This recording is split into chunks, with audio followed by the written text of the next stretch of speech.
Extra important sum, a toy is in the form of a cone mounted on a hemisphere. ஒரு cone அதுல ஒரு hemisphere இப்படி mount ஆயிருக்கு. the height of the toy, total toy ஓட height கொடுத்துட்டாங்க 15.5 cm and the diameter of the base. அப்ப இதுதான் ரெண்டு ஷேப்புக்குமே ஒரே diameter தான்.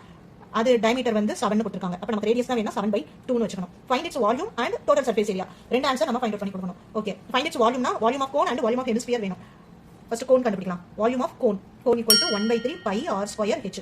1/3 22/7 r வந்து 7/2 2 டைம்ஸ் போடணும் into height of the cone. நமக்கு டோட்டலா ரெண்டு ஷேப்புக்கும் சேர்த்து தான் ஹைட். அப்போ நம்ம இந்த ஹைட்டை மட்டும் தனியா ஸ்ப்ளிட் பண்ணனும்னா இந்த ஹைட்டை சப்ட்ராக்ட் பண்ணனும்.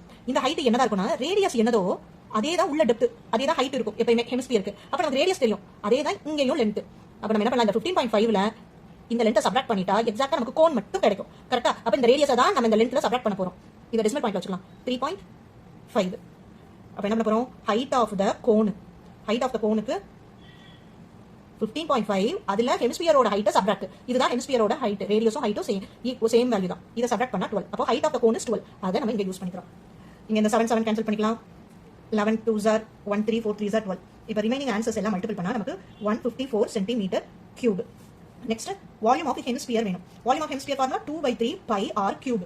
அப்ப 2/3 22/7 into r cube ரெண்டுக்கும் same radius. So 7/2 into 7/2. 2 cancel பண்ணிடலாம். இந்த 2 7 கேன்சல் பண்ணிட்டோம். 1 2 11 அவ்வளவுதான். இப்போ ரிமைனிங் எல்லாம் மல்டிபிள் பண்ணா 5 3 9 டினாமினேட்டர்ல இருக்கு இங்க ஒரு 3 2s are 6. இத சிம்பிளிஃபை பண்ணா 89.83. ஓகே, இப்போ நம்ம டோட்டல் தான் கேட்டிருக்காங்க. அப்ப வால்யூம் டோட்டல் என்னது, கோன் பிளஸ் ஹெமிஸ்பியரை ஆட் பண்ண போறோம். கோனோட ஆன்சர் இங்க இருக்கு 154 பிளஸ் ஹெமிஸ்பியரோட ஆன்சர் 89.83. 243.83 ஆன்சர். நெக்ஸ்ட் நம்ம என்ன ஃபைண்ட் அவுட் பண்ணனும்னா டோட்டல் சர்ஃபேஸ் ஏரியாவும் ஃபைண்ட் அவுட் பண்ணனும்.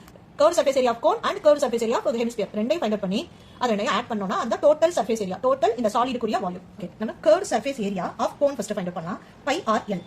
pi value 22/7 into r value 7/2. L value நம்ம தான் ஃபைண்ட் அவுட் பண்ணனும். நமக்கு ஹைட் தான் இருக்கு, ஸ்லாண்டிங் ஹைட் கொடுக்கல. இது பேரு ஸ்லாண்டிங் ஹைட். அப்ப L க்கு formula square root of r square plus h square. r square is 7/2. அத நம்ம டெசிமல்ல போட்டோம்னா 3.5 பிளஸ் ஹைட் 12 ஸ்கொயர். இது ரெண்டையும் ஸ்கொயரிங் பண்ணோம்னா 12.25 பிளஸ் 12 12 144. ரெண்டு ஆட் பண்ணோம்னா 156.25. ஸ்கொயர் ரூட் எடுத்தா 12.5. இப்போ இந்த L நம்ம இங்க சப்ஸ்டிட்யூட் பண்ணிக்கலாம். இங்க 1 2 1 2. இந்த 7 இந்த 7 கேன்சல் ஆயிடும். Remaining value 11 into 12.5. இந்த மல்டிபிள் பண்ணா 137.5. Next curve surface area of hemisphere find out பண்ணனும். Hemisphere formula 2 pi r square. So 2 22/7 r 7/2 into 7/2. 7 cancel 2 cancel 1 2 11 total 77. இந்த ரெண்டையும் டோட்டல் பண்ணும். அதுதான் total surface area. Okay, total surface area is 137.5 plus 77. இதையும் add பண்ணிப்போம். Total பண்ணா 214.5 cm square.